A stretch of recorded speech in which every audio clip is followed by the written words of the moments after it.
Hello and welcome to the show.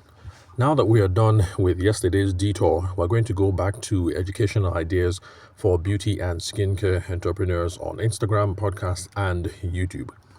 So, if I remember correctly, I think we're done with Instagram. So now I'm going to move on to podcasts. So, we're going to be looking at podcasting ideas for people who are in the beauty and skincare space.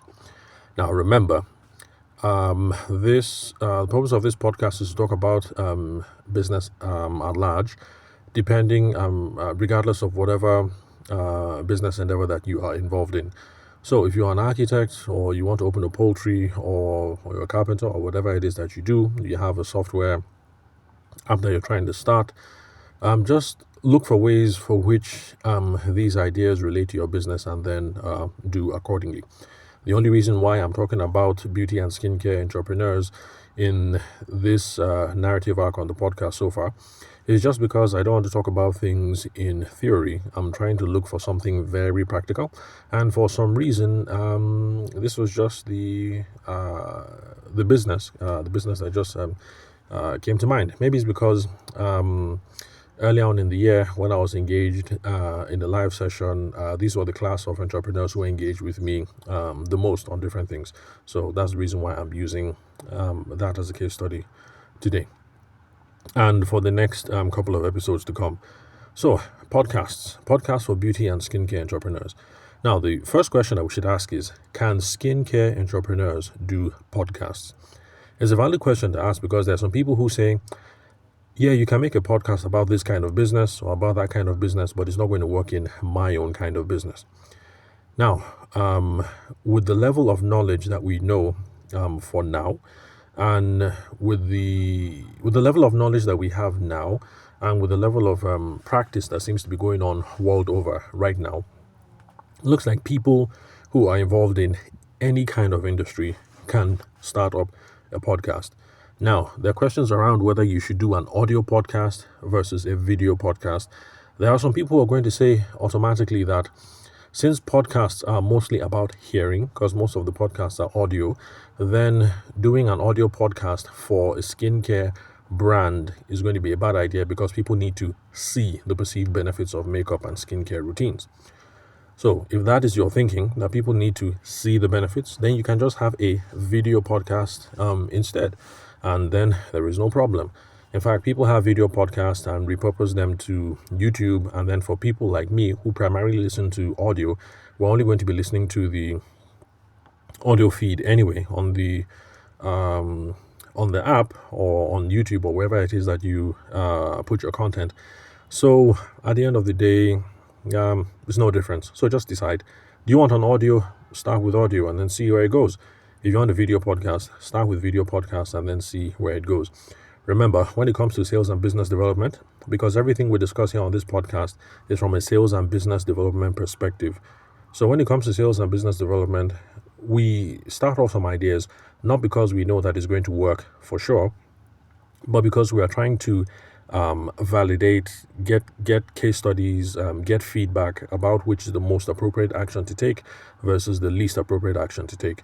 So those of us who come from a sales background, we have absolutely no qualms with starting something, and if the thing works, we double down. If the thing doesn't work, we take the feedback and then we pivot accordingly. So even if you're only going to have an audio podcast and you think the best benefits are going to come from hearing and seeing benefits from makeup and skincare routines, it's not a problem because you can still use audio podcasts to showcase your expertise and to showcase to show yourself to be a credible alternative.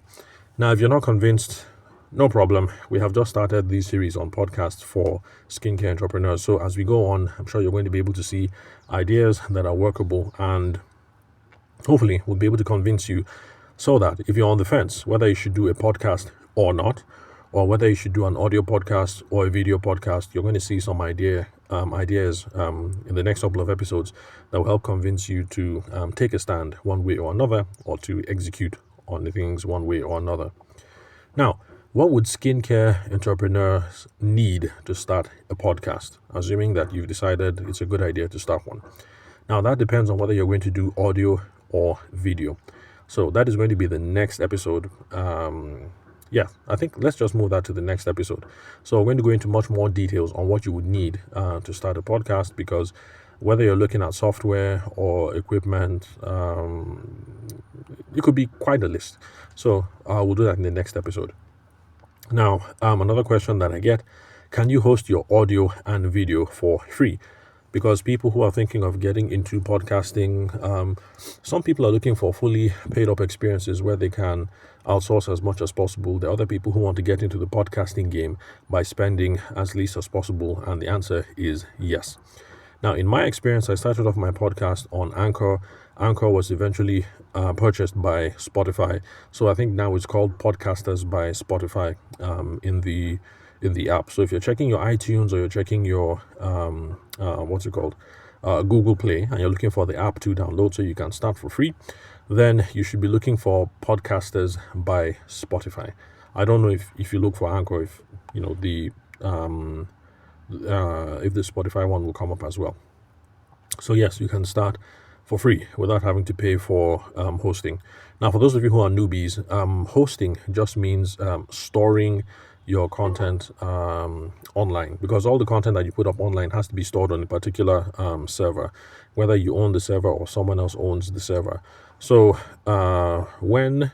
hosting always has cost involved. So when we say that you're going to put up your stuff on Anchor, on Podcasters or Spotify by free, what we are saying is it's going to go up on Spotify at no cost to you.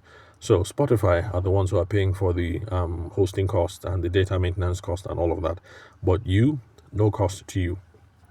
Now, another question: can you repurpose podcast content on other social media platforms? The idea behind it is this: we're trying to maximize the returns for our effort, and so most people don't want to take time out, create something for YouTube, create something for LinkedIn, create something for Instagram, create something for Threads, create something for Twitter. You get the whole point. So what most people try to do is to repurpose, which is you create something for YouTube, tweak it a little, and make it suitable for LinkedIn, tweak it a little, make it suitable for Instagram, tweak it a little, make it suitable for Twitter, and then on and on and on. So you're going to be able to maximize your efforts, because you're not starting off all the time making something new. And the answer is yes, you can repurpose your podcast content across the internet, across different kinds of apps. So for audio, you can repurpose it the way that I do, which is basically I take the link, and then I write some text-based captions, and then I share it on other platforms. That's what I do. Granted, what I do is the lazy form of repurposing. So I'm letting you guys know, when it comes to repurposing, I am lazy. Now, the much more advanced forms are when people take graphics, custom-made graphics or pictures or things like that, and then put them on social media, then with the text right up at the bottom, some text at the bottom, and then maybe as the video is playing, then the audio from the podcast is also playing as well. That's if you didn't shoot a video podcast from the beginning. So those are the ways that most people repurpose audio content. Now, traditionally, what most people do seems to be what's it called? I think it's called a waveform. So it's a video that is running in the background, and it has these signals, like it's signals, these like graphics, like on an equalizer, to show that something is playing, like it's picking up audio wavelengths. So that is going on in the background, and then the audio of your podcast now plays in the background, and then you have some text underneath. So that is a much more advanced way of repurposing. Which way is better? I don't know. What I do seems to work for me, and I'm trying to keep my effort as minimal as possible, because there's already time invested in recording these podcasts, and then I have other things to do. I have sales calls to make, and then I also have client fulfillment. I have to make sure that the clients that I have are satisfied, that there are no problems, things like that. So right now, I'm doing things the lazy way. But anyway, we'll talk about that some more when we get to repurposing. Then, of course, you can also repurpose the video podcast, because if you record a video podcast, well, of course, it makes sense that you should just take that video as it is and put it on YouTube. So that's what lots of people do.